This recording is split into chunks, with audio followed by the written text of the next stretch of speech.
Hi, everyone. Thank you so much for joining us today. I'm going to go ahead and kick things off because we want to be really cognizant and respectful of people's time.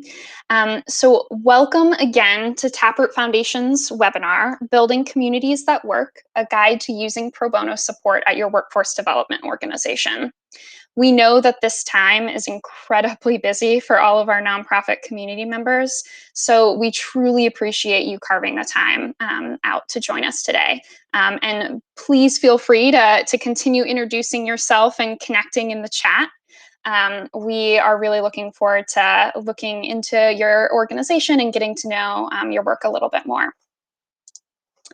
So, diving right in, my name is Kimberly Swartz, and I'm the Marketing and Communications Manager here at Taproot Foundation. So, I have the really great job of introducing nonprofit and business professionals to Taproot's programs, as well as creating resources, blogs, and community events like these to help make a great business pro bono possible.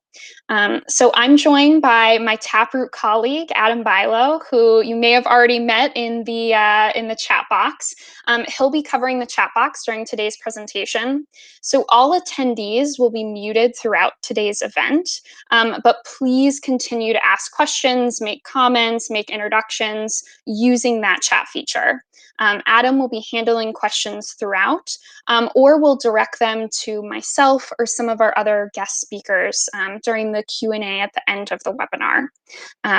So just want to confirm, can I get some confirmation from attendees who are on the line that audio is good, you can hear me speaking?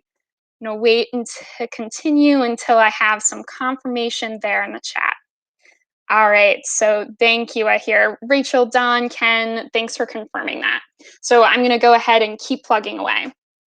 So a brief introduction to Taproot Foundation. Taproot drives social change by leading, mobilizing, and engaging professionals in pro bono service. Since the early 2000s, Taproot's partnered with over 8,000 social change organizations, 22,000 volunteers, totaling $205 million in donated professional services. So in addition to the pro bono programs that we run and the CSR consultancy work that we do, we also lead a global pro bono network and are really committed to advancing the pro bono movement through further research, education, and events. So during today's event specifically, we're going to be covering insights from workforce development respondents to Taproot's recent nonprofit sector survey. We'll also be digging into what the real dollars and cents value is in using pro bono support. Next, we'll kind of address the question of what specific workforce development organizational needs can be addressed with business pro bono projects and consultations. And then we're going to open it up with a conversation with a workforce development nonprofit leader, and an experienced pro bono user, as well as one of the skilled volunteers that they actually partnered up with virtually through Taproot's programs. And then we'll cover briefly how to start requesting your own pro bono support through Taproot's programming. So with that, I'm going to go ahead and jump into the meat of our presentation today. So as I mentioned, Taproot was founded as a nonprofit ourselves in 2001 with this knowledge that there's a huge resource gap present in the social sector. Right. So we have organizations who may very well have the solutions to our world's most pressing social challenges, but they simply don't have the financial means to carry out their missions to the fullest extent. So the average US nonprofit reports spending only about 8.7% of its total budget on overhead expenses, compared to the 20% average traditionally spent by companies to build a strong infrastructure. This means that social organizations are really missing out on key staff development or hiring opportunities, making do without entire departments like marketing, or cutting costs by continuing to delay key capacity building investments like CRM upgrades, website redesigns, HR handbook development, really just to name a few. And I know I'm preaching to the choir here. As nonprofit professionals yourself, you definitely feel these strains as well. So On that note, earlier this summer, Taproot actually conducted a survey of our nonprofit community members on how COVID-19 has impacted areas of their operations and programmatic work. We also dug into how specific needs had changed from the outset of the pandemic and how pro bono could help them build resiliency in the long rebuilding process we all have ahead of us. So findings from that full survey are informing the creation of a new nonprofit resource, which we're very excited about, and it's going to be released later this year in October during Pro Bono Week. So stay tuned for information on that front. But I did want to share a sneak peek of the data from that survey with this audience, because out of our hundreds of respondents, we dug into the responses from organizations who indicated that they had a workforce development focus. And so, as you saw on the previous slide, we already know that prior to this year, nonprofits broadly lacked investment in operations and staff overhead. So now we see that workforce development organizations specifically are feeling this resource gap even more intensely, with 64% of workforce development respondents to our nonprofit survey indicating that funding has decreased since the outset of COVID-19. And then more on that front, in that same survey, we also identified various other pain points for workforce development agencies. Specifically, 50% of our respondents indicated that they were seeing decreased work with hands-on volunteers. 80% indicated that they were undergoing a transition to remote work. 17% indicated a reduction in employee hours, even more limiting the capacity, the staff capacity and staff expertise they already did have on staff. 56% indicated that they were launching new programs or services in light of COVID. So taking on additional community outreach and services, even with this reduced bandwidth on their team's end. 40% indicated challenges with stakeholder communications. 79% of our workforce development respondents indicated that they had seen shifts in how they were delivering or managing these programs or services. And then 45% indicated that they were experiencing brand and program awareness challenges. It's been easy to get lost in the noise, lost in the shuffle with such a crowded news cycle over the past 6 to 7 months. And nonprofits, workforce development organizations have really been feeling that. So this survey and studying the data that we did receive from organizations in our community, it really highlighted different areas of needs that really span the areas of HR, marketing, operations, program design, tech, and more. And it truly highlighted this idea that it is crystal clear that organizations tackling social problems simply don't have the access to resources like marketing, strategy, HR, or IT that they really need to fully execute on their missions, like our communities are counting on them to. And due to current crises, workforce development organizations are feeling the strain more than ever. And so that's really where pro bono comes into play. So what is pro bono service? I want to pause here for a minute because I do want to acknowledge that often when people do hear the term pro bono, their mind automatically goes to legal. But it really is so much more than that. So pro bono is donated professional services benefiting organizations working to improve society. So in the business community, this typically refers to things like marketing, strategic planning, financial management, HR, and IT. But pro bono really can be any professional services from plumbing to architecture.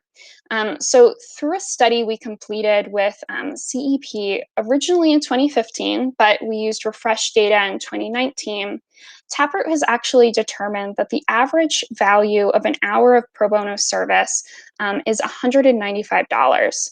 So our average pro bono project that we see take place through Taproot's online pro bono platform, Taproot Plus, generally takes around 30 hours of volunteer time to complete. which means that your nonprofit is looking at donated services amounting to nearly $6,000 per pro bono project that you request. So, through this webinar today, when we say that pro bono is a valuable tool, we really, really, really, really mean it. By infusing use of pro bono support throughout your departments, you truly can save money on your bottom line while building capacity and longer term stability. So, with that knowledge, I want to transition slightly because some of you might be wondering now, this sounds great in theory, but how could using pro bono actually play out at my organization? So let's go ahead and dive in. So, when deciding if your organizational need is a good fit for pro bono, the first thing you want to do is to have a clear and specific idea of what your needs are. Though, if your nonprofit is like most, you probably have hundreds of needs that could be turned into projects. So, then the question is, how do you choose? So, throughout Taproot's years of experience facilitating pro bono projects, we've noticed that there are certain qualities that all successful pro bono engagements share. And we've taken these qualities and turned them into 4 simple screening tests that you can use to evaluate every need for a pro bono opportunity. So, the first test would be for scope. And I really want to highlight 2 things here. The first, how big, and the second, how well defined is the need. Um, and I don't mention these to say that you can't have big projects tackled through pro bono. Taproot has seen many nonprofits get entire websites built out through pro bono. Just to answer Catherine's question there in the chat, it has been done, and we certainly have volunteers available for it. It just means that you have to be very well defined in how you request and how you tackle those big meaty challenges. So think about what your team needs and then break that need into the distinct skill sets that you'll be drawing on to tackle that need. Each skill set usually equals 1 pro bono project and 1 volunteer uniquely skilled in that area. So once you have a specific, well-defined project identified, you can go ahead and check off the scope test. The second test would be urgency. So if the need is urgent, meaning very bad things will happen directly as a result of this project not happening, then do not use pro bono to fill this need. So here's the worst possible project example I could share with you. Bringing in an event planner for your virtual gala the night before the gala happens. Pro bono is an awesome resource for many, many reasons, but one of the things it is not great for is when there is a fast approaching deadline. Keep in mind that people are more often than not juggling many things, especially during this tumultuous time, and life can sometimes get in the way.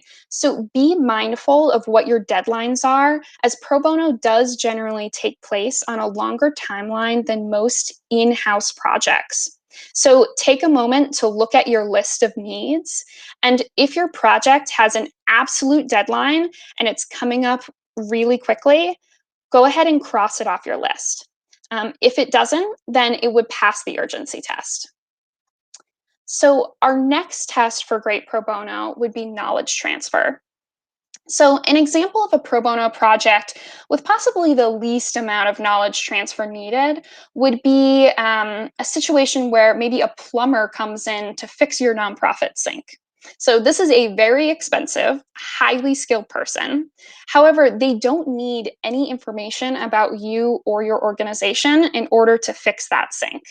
You can really just say, there's the sink, please fix it. This doesn't work as effectively with a project like a staff recruitment or retention strategy. You can't just point to the computer and say, there's the computer, please create an effective strategy so we can continue recruiting great talent for our organization.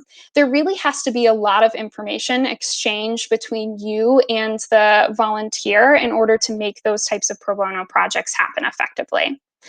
Photography or video editing projects would fall somewhere in between those two previous examples. You definitely don't need as quite detailed knowledge as the recruitment and retention strategy project I mentioned before, but your photographer or your videographer will still need to understand the essence of what you're hoping to capture and how you want to tell your organization's story. So, when you look at your list of needs, are you confident that you can and will transfer the required information remotely? Are you relying on board members or team members in order to do that? How will that play out? What will that process look like? And so that really brings us to our next and last screening test for pro bono, which is staff and board readiness. So, with this bucket, you really want to think about, does your organization really want this project to happen? Or is it just you that really wants this? This is important because several folks from your organization may need to be involved in order to make this project a success. If you, as an executive director, really want to try crowdfunding, but your marketing director doesn't think it's a priority, that's probably a red flag and a sign that that crowdfunding social media strategy project that you just published, maybe it's not the right time for your organization to dive into that work. So make sure that you have the necessary buy-in and a plan for how you're going to use or implement the project outcome that you walk away from the pro bono project with. So now that we've covered our 4 tests for great pro bono, I want to dig into examples of pro bono projects that we've seen a real demonstrated impact on the capacity of workforce development organizations specifically. So these projects are also covered in detail in our free nonprofit resource, the Pro Bono Project Guide Workforce Development Edition. So I think Adam's going to go ahead and drop that link to the resource here in the chat. I know some of you may have already received that resource in prior email communications, and we'll also include the resource in our follow-up note, so you can download it there as well. So going ahead and diving in to our first project highlight for workforce development organizations. It falls under the bucket of business planning. So let's talk about the creation of a logic model. So, a logic model is your organization's blueprint for change. It illustrates your mission and programmatic initiatives, the societal problem that you are solving, and what success will look like.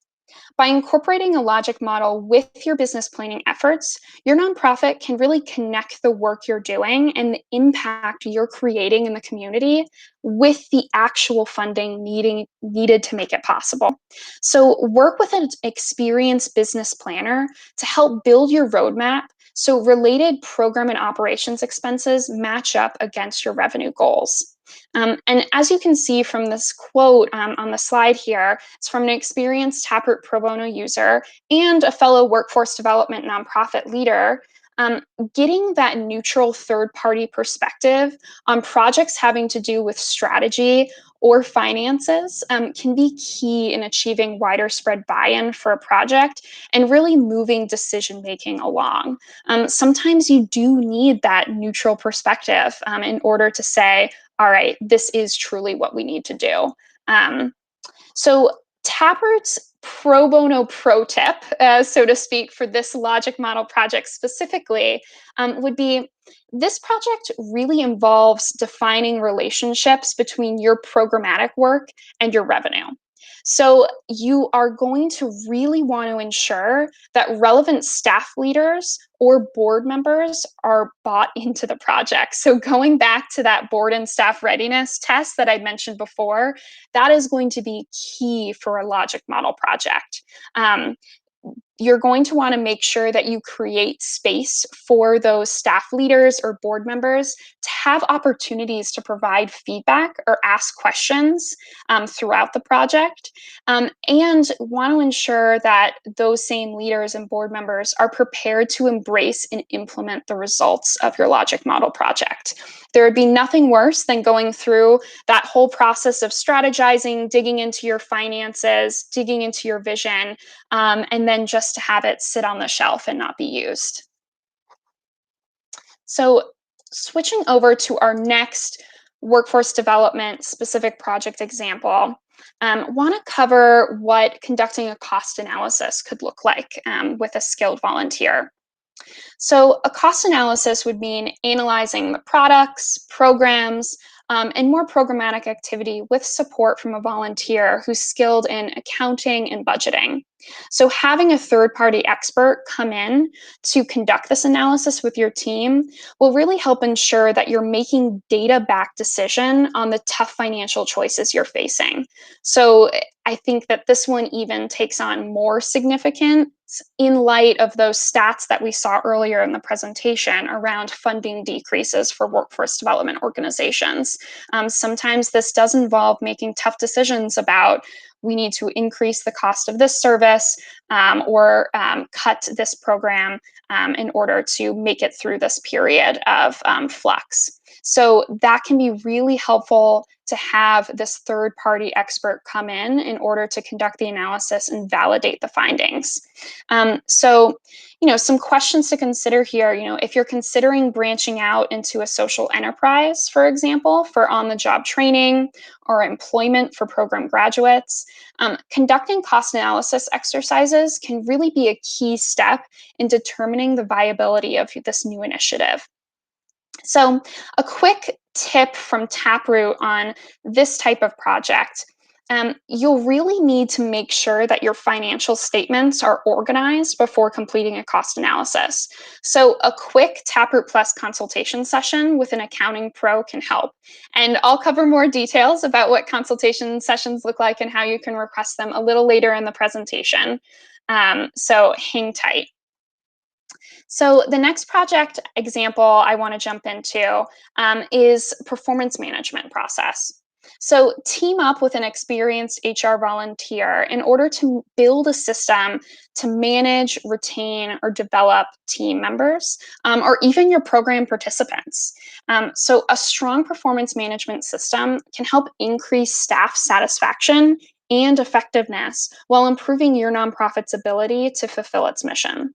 So, the right system can help leadership and management clarify the competencies and objectives of individual employees while aligning them with organizational goals and setting up a process to provide regular feedback. With so many of our organizations having switched to remote work in the past months, it's even more important that expectations are clear and consistent. And a performance management process with staff members or program participants can really assist with this process.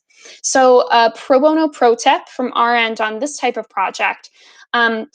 Just wanted to throw out there, if your organization is completely volunteer run, which many of Taproot Plus or Taproot's nonprofit community members are, we would actually recommend you diving into a board effectiveness audit instead to measure your board's capacity and performance and to identify areas for growth for board members versus staff members if you're a completely volunteer run entity. So moving right along, want to jump into our next project highlight, which is a customer relationship management platform, so CRM for short. So your workforce development organization interacts with program participants, referral organization, employee partners, private and government funders, all on a regular basis. So you're really communicating with and collaborating with many different entities from around your community. So a well-organized online CRM system can help your team streamline these communications, track program data, and maintain up-to-date relationship information, even while working virtually. And that section's really key because of the time we're living in. So partnering up with a skilled volunteer to map out your ideal system, train your team up on using a new platform, or even running an audit of your existing CRM technology to help your nonprofit efficiently develop and maintain these relationships over time. So some advice from Taproot staff members on this end. If you're completely new to the world of CRM, That's not a problem. So we would recommend, if that was the case, that you would start out, instead of immediately requesting a CRM pro bono project, we'd recommend seeking out a one-on-one, 1-hour consultation with a CRM expert to first suss out which system could even be a good fit for your organization's needs. And again, I'll touch on how to request consultation sessions versus projects a little bit later in the presentation, so stay tuned. And then the very last project highlight I want to touch on before inviting our panelists to join us for a deeper conversation would be copywriting and editing. So your organization needs compelling messaging that communicates your work and community impact to potential and existing supporters. And you'll need materials that clearly and concisely convey program details and updates for your participants. So copywriting projects really help you develop the messaging and stories that will resonate with your target audience through email, social media, your website, and beyond. And again, going back to those survey results that we looked at earlier, brand awareness, stakeholder communications, all of those areas of marketing and communication were indicated as being even more difficult during over the past few months. And so targeted pro bono support in copywriting, messaging, email marketing, et cetera, could be really, really impactful for making sure that program participants are staying informed, that your stakeholders and funders still feel informed about your work, et cetera. So our very last pro bono pro tip on this specific project would be, if you're working with multiple volunteer copywriters, check to see if they'd be game to act as editors for one another's work.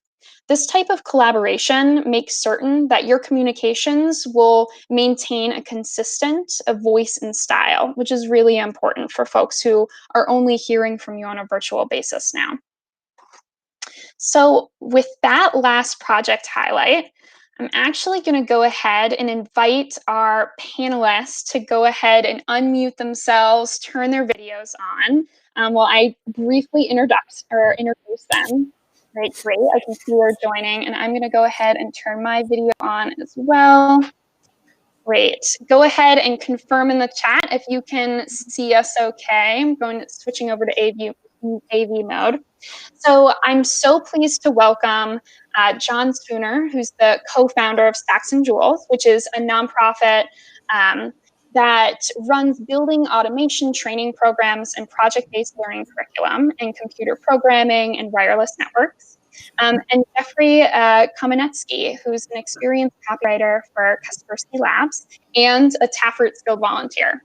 So John and Jeff teamed up last year for a virtual copywriting project that involved messaging for a one-sheet document that could convey the value proposition of their workforce development programs.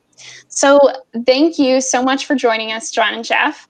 John, if I could turn to you first, it would be great to hear you briefly introduce your organization's use of pro bono broadly before touching on the specifics of your copywriting partnership with Jeff. Oh, okay. Yeah, so we're actually a fairly young, in terms of nonprofit group. We're about 3.5 years old, and for most of those 3 years, we were a 2-person organization. And with that, obviously, resourcing is a bit of a problem. So finding Taproot was really just the answer to a lot of our problems. And, more generally, we've gone to Taproot for everything. I mean, basically almost everything in your slides previously. We had a volunteer who joined us and helped us actually form our business plan, and really has plotted kind of a growth strategy for us. And they've actually gone on to become a very, very important and instrumental volunteer who actually has turned their professional skills into an in-class mentoring opportunity where they've brought their skills to students and shared directly. Wow. So that's one, and we've done other things where we've done kind of 3-year term growth strategies, and then down to really discrete projects such as writing, graphic design, video editing. A lot. I mean, we've really taken quite a good advantage of the Taproot system, just because there's so much. Yeah, there's so many professionals with so much skills that it's really a huge help for us. Great. So would love to hear, maybe from your perspective, what you were hoping the outcome from the copywriting and editing project that you specifically requested through Taproot Plus was. What were you hoping to walk away from that project with? Basically, it was taking what we currently had in the form of like a mission statement plus a website bio plus like all the various pieces of information we had about our project. And I'm sure a lot of other nonprofit folks would agree with this. It's very hard when you are giving your spiel all the time. You get kind of lost in your own stories and you're like, have I already said this or that? And so, as you were saying before, that third party validation, that outside voice can be so helpful because you're living it every single day. So to you, the fact that HVAC is it's a skill that people aren't getting, like, that's really not resonating with your average person because it's so directly important to me that may not play to a larger group. Sure. And so specifically, we were trying to guide our writing more to appeal to potential sponsors and potential industry partners who we wanted to work with. And that's really what we ended up with. Great. Jeff, if I could turn to you for a moment, would Sure. love to hear about the project process for you. What really set you up for success in terms of completing this end deliverable that ended up being so helpful for John and his team? Well, I think we had right off the bat, we had open forum for communicating. We had a kickoff meeting where we both just got to know each other and we set our expectations. So I think that set us up for success throughout the rest of the project, where I kind of got what timeline they were on. John was aware of my availability. I think I mentioned to him that I'm kind of a night owl, so expect something in the inbox in the morning. So just having a very open conversation right off the bat was super helpful. Yeah, I would love to dig more into this idea of tips for managing a virtual pro bono project and setting those communications expectations or feedback expectations. So, John, maybe turning it back to your end, do you have any tips for your fellow nonprofit professionals who are maybe embarking on their first pro bono project? Maybe they've never managed a virtual volunteer before. Let's see, I think it was a wise man who said to let people have creative freedom, something about putting a stamp on it. But basically, what I found was really not being overly prescriptive. And that for a multitude of reasons. One, you have to appeal to a volunteer to click on your little Taproot description of what task you're doing. And so, putting myself in those shoes, I'm not going to click on one that's like, we need someone to write 6,000 banner line copies. And I'm like, I don't really want to do that. But if you put it out there in almost an aspirational way where you're like, young organization, really doing some good, and we currently have a disjointed message, but we know that there's a kernel here, and we're looking for the right writer who can really help us organize our thinking and improve it. That, I actually, before our call, I went back through our emails between Jeff and myself, and it was very much that, where, like working, with any kind of copywriter, you're not going to come there with like, okay, I want you to put the words like this. You have to give a little bit of flexibility, and I also think timing wise, it's something that, of course, you might have other work projects that take priority, and that's totally fine, as long as, to your point, your urgency isn't really a top shelf issue. Then yeah, I think it can really work. And it's getting another person's perspective onto your own work. That's really the huge help. Yeah, and to jump in on that, I went through our emails as well, and some of the track changes back and forth we had, which is fun. It's like going through a timeline of your life a little bit. So just to add to what you're saying, you're very flexible, and flexibility is huge, both in time and technology and mutual respect, I think, which is what everything's built on. But you're very giving in what my role was. But it didn't mean you didn't get what you wanted. We had a few back and forths where I think I tried a headline and you came back at me and said, nah, it doesn't really work. And then I felt comfortable because of the open conversations we've been having, saying, well, here's why I thought that might work. And we kind of had that back and forth. And I think that's the ideal, where I don't think the goal is ever have it be perfect and throw a perfect game. I think it's to be comfortable talking to each other and kind of finding that place in between once everybody's kind of shared their expertise. Yeah, building that comfort level and that openness to sharing feedback with one another, I think, is so key.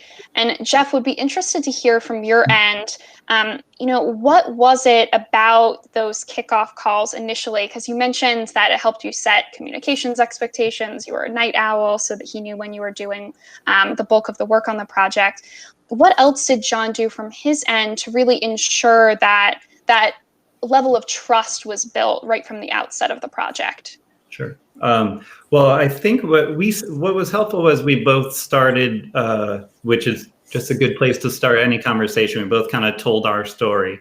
So I went in trying to, as I said before, it's about mutual respect of roles. And I tried to go in keeping in mind that I'm not telling their story. It's their story Right. to tell. I'm just kind of helping them tell it. So once John went through the mission of his company, that brought me in. I was more invested, I think, as opposed to, you could read something online and it might, I was drawn to his company by the description. But once we had that conversation, I got how much he was invested into it. So that made me more invested. But there's still this obstacle anytime you have a new creative role that you're starting, where you have to figure out what the hierarchy is. And if you're at your, if I'm at my in-house environment, everything's already set up, and there are people to handle scheduling, and if somebody can't make the schedule the right way or whatever. So I think just our having the discussion of saying what was best for each other. And, I think open communication is always important. And part of that is saying what you really need. It's not all about flexibility. It's letting that other person know, hey, we do need it by this deadline. So I think that's what was helpful, both the personal part of it, and then we were both committed to, I think on my side, I said, typically I'd work on a project. I'll start writing before I have questions. So we're going to have another, quick conversation. But after that point, let's just go back and forth. And I let him know I was comfortable. I don't have much of an ego. Go ahead and tell me if something's wrong. So that kind of communication was what helped us out. Great. And John, I know that you and Jeff recently reconnected again, and I think have plans to do more pro bono together in the future. And you were mentioning a business planning volunteer who has still been a part of your organization since your initial pro bono project. And I'm curious if there's a tip you can share with other nonprofit professionals, how have you kept volunteers engaged even after that initial project? What do you think that you do from your end to really have built this community of volunteers who keep coming back for more? I wish I knew. I wish I knew how to bottle it, but I think a lot of the nonprofit professionals on here will understand this, in that with a nonprofit, you put your heart into it, and that bit of passion that you have, that self-interest and being proud of it and things like that, that if you can communicate that to your Taproot volunteer, then they get a whiff of your excitement. And once they're excited about things are moving forward, and you finish the one sheet, and okay, I finished the one sheet, I then went back to Taproot and was like, hey, I need a graphic designer to help me lay out this awesome one sheet. We just got it written. I met this wonderful graphic designer from Washington, D.C. She was, asking some questions about, stylistically, do you think this is better or this is better? And then to pick that email up and just send it to Jeff. Not even like, oh, Jeff, we need an answer now, but just, Right. Hey, Jeff, just so you know, we're still moving the checkers forward and we're going along. That I felt like, because we came to the end and I had this lovely PDF one sheet. So I very proudly shared it with Jeff. I was like, hey, look, man, this is awesome. Yeah, demonstrate the impact of what Yeah. he was able to deliver for your Because, organization. because he wants to know that, oh, cool, what I did something, like actually had an impact. Because, I worked in advertising a long time myself and did a lot of graphic design work where you do it for a whole project and then they're like, oh yeah, that ad only runs in Pakistan. And you're like, what? But how do I want to see it? And they're like, nah, Right. forget about it. So it really is this, it's a relationship. It's much more than just a job, because you want to have, if you're a nonprofit and you got 2 people in your company, you want to have all the allies you can get. So, if you can work with them and make them feel that they're part of the bigger mission, then that's the way to kind of get this recidivism. And and then as they expose other skills, go back to them for that skill, go back to them for that other piece. I mean, I take real pride in when I see Kaspersky's security updates on like the news or on websites or whatever. I'm like, oh yeah, Jeff, my man. I knew him. Yeah, exactly. So, I mean, so you just kind of inculcate yourselves into that. And, it's just I think this is like general business sense is be respectful and share what people do for you and you'll do just fine. So. Right. It may be general business sense, but it definitely bears repeating because it is so important. And we as nonprofits, like you mentioned, any opportunity we have to continue building that network of supporters and community members is really, really vital that we take advantage of that. Yeah. So we are coming up on time, and I know we could probably continue talking for an hour. I had very long conversations with both of you in the past, so I know it's true. So I was wondering if there was maybe one other thought or comment that both of you wanted to leave our audience members with regarding pro bono. Sure, I'm happy to go. I think just keep in mind, I know anytime someone's working on a project, there's always a lot riding on it. One of the things that made this project successful, and the advice I'd give, is to remember that you're doing something very positive, and to appreciate that and stay positive throughout, the project, even as you're going back and forth, as you're working on those little things. It is a great thing that you're doing, and it's great that you get to work together. Taproot is wonderful from both the personal standpoint.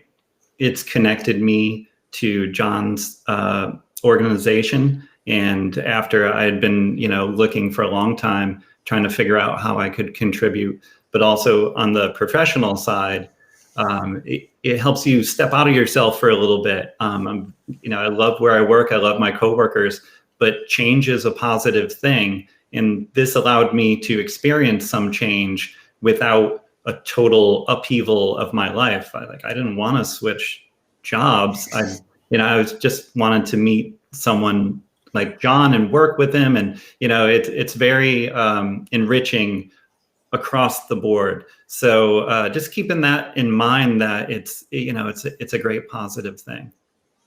Great. And what about you, John? Yeah, I would just say remembering that it's really just another relationship that you're building. These aren't just, they're not like just mechanical Turks. Like, it's not just, oh, go do this task, okay, done.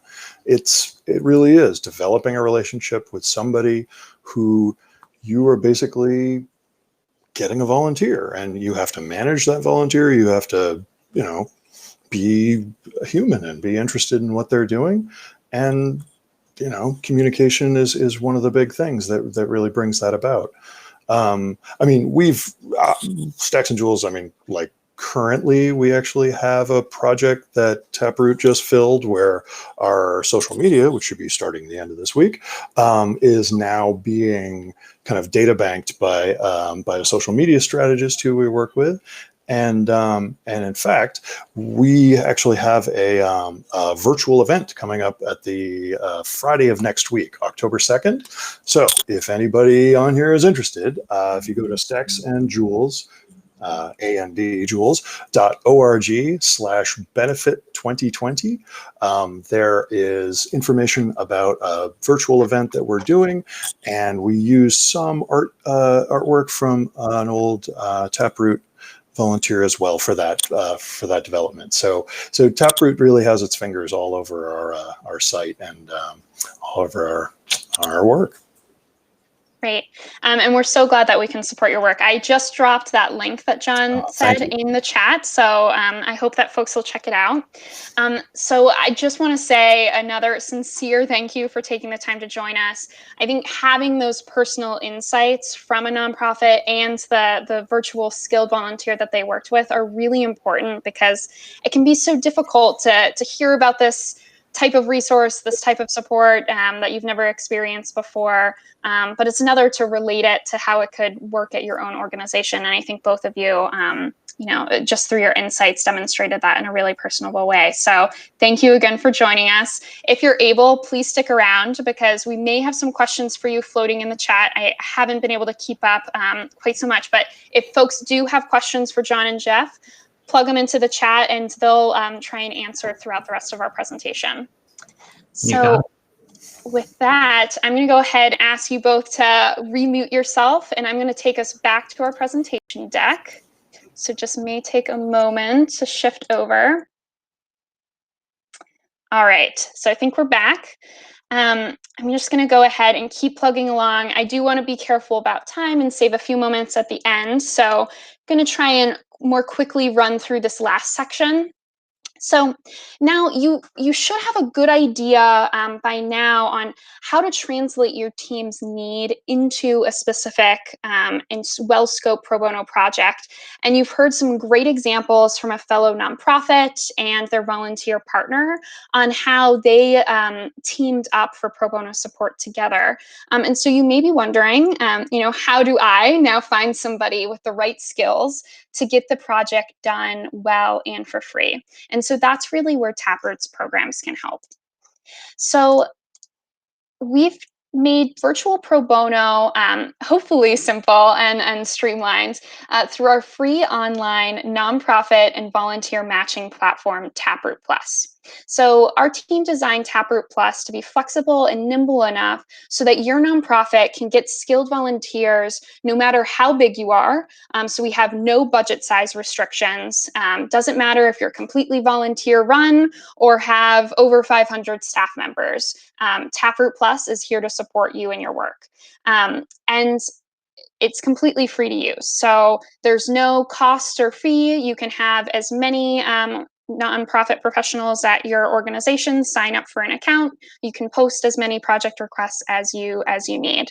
And so it's really Taproot's way of trying to scale up access to this really valuable resource, and provide opportunities for volunteers like Jeff to give back to social causes that they really care about, no matter where they're located throughout the country.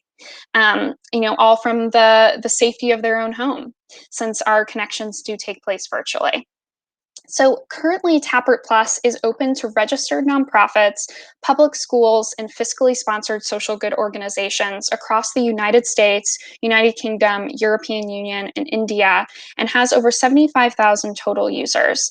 We also just opened up some of our services to small businesses in light of the current crises that they're facing. Oops, sorry, I think I jumped ahead accidentally there.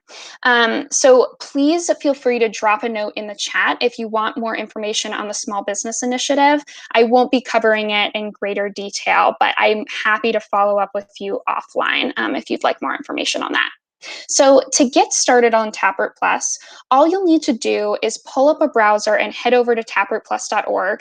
Adam also just shared a link in the chat where you can click on that link now, and you'll be on the Taproot Plus nonprofit homepage, where you can either sign up or hit the submit a request button to get started. So when creating an account, we'll just need you to tell us a few details about your organization. So make sure you have your mission statement handy, your EIN handy, and you're going to need to verify your email address. So go ahead and prepare yourself for that. So once on Taproot Plus, once you've submitted your account details and have confirmed that email, you're ready to post a request for pro bono. So you'll have two main options when submitting a pro bono request: a project or a consultation session. Before diving into the weeds of designing and posting a project, I just really want to quickly talk about requesting a consultation call, because I did mention those consultation sessions a few times as tools to help you prepare for some of those highlighted projects that I mentioned earlier in the presentation. So we call this specific service consultation sessions, and it's really helpful in the case that you're stuck or aren't sure what project you might need. You can request a 1-hour session with a subject matter expert to talk through your particular project need. So it's a great option if you're brainstorming strategies, or maybe need quick answers on specific questions. So you'll let us know what type of consult you're looking for, and just share a very brief description of your consultation needs or questions. But if you're looking for a longer form, more intensive form of support, then you'll go ahead and select the I want to complete a project option instead. So diving more in depth on what that project request process will look like, and I'm going to try and jam through this so I can get to some of the questions in the chat. So the first project step is really requesting or selecting which category your need falls into. So I know there's a lot of text on the screen right now. Don't worry about frantically jotting down notes. I have a common projects catalog that I will actually share with you in the follow-up email later this afternoon. So you'll get this whole list later. But basically, you'll just want to be very specific about what category your need falls into. If it's messaging, then it would fall under key messages. If it's fundraising and you need an outreach strategy, you would want to select marketing strategy, etc. So moving right along, the first question that you'll need to answer on the project request form is what your challenge or desired project outcome is. So on Taproot Plus, we focus on projects in the areas of marketing and communications, accounting and finance, business and program planning, HR, and then IT. So a few tips on answering this first question. One, you want to make sure that your deliverable and goal of your project is crystal clear. So be concrete. Don't use wishy-washy language. Be specific and confident in what you say. Describe the activities, the deliverables or product, and specific chunks of work that will be accomplished by the volunteer.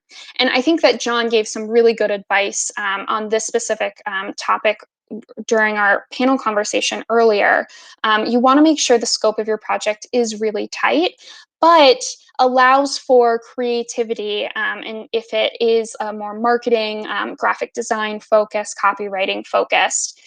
So be as specific as you can, but certainly leave room for flexibility if you're open to it. So moving along, the next question that you'll need to fill out on this project request form is around a pitch for volunteers that are applying to work with nonprofits pro bono. So our tip here would be to show passion and excitement.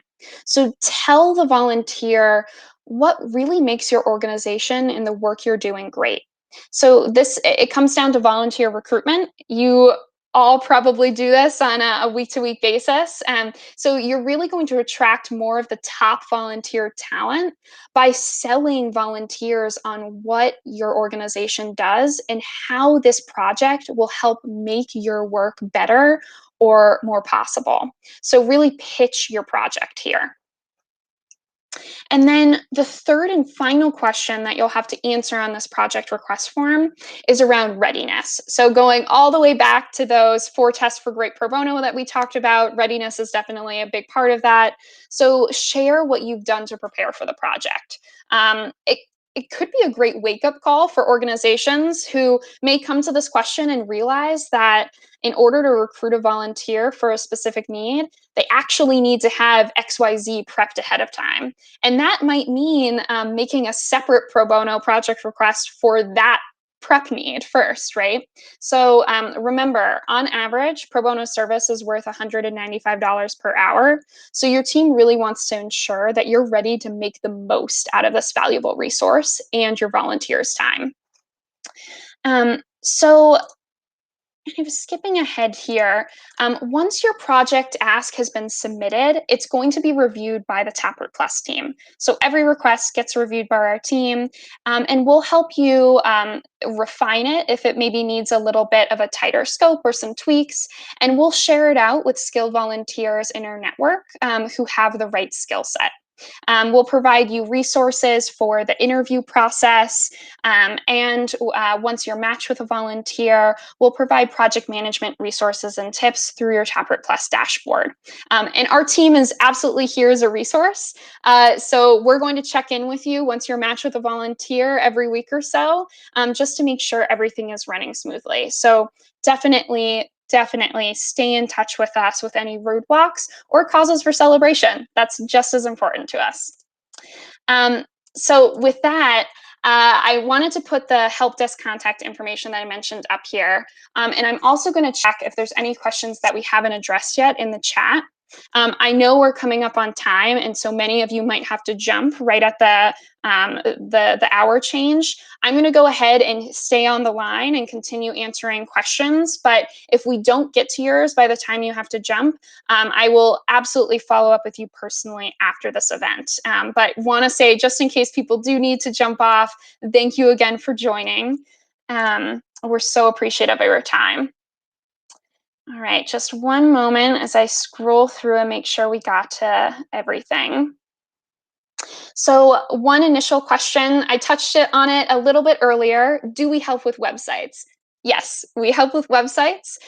Like I mentioned earlier, website design and development is a really massive challenge. It's a massive undertaking for any organization to take on. And so my advice on that front would be to get very specific about the different aspects of the website design work. So you're going to want someone who is skilled in project management, possibly, if you're going to have various designers, web developers coming in and volunteering for your organization. Project management could help. Also, design skills in general will help. That could be another project request. Creating wireframes in the planning and strategizing process of your website.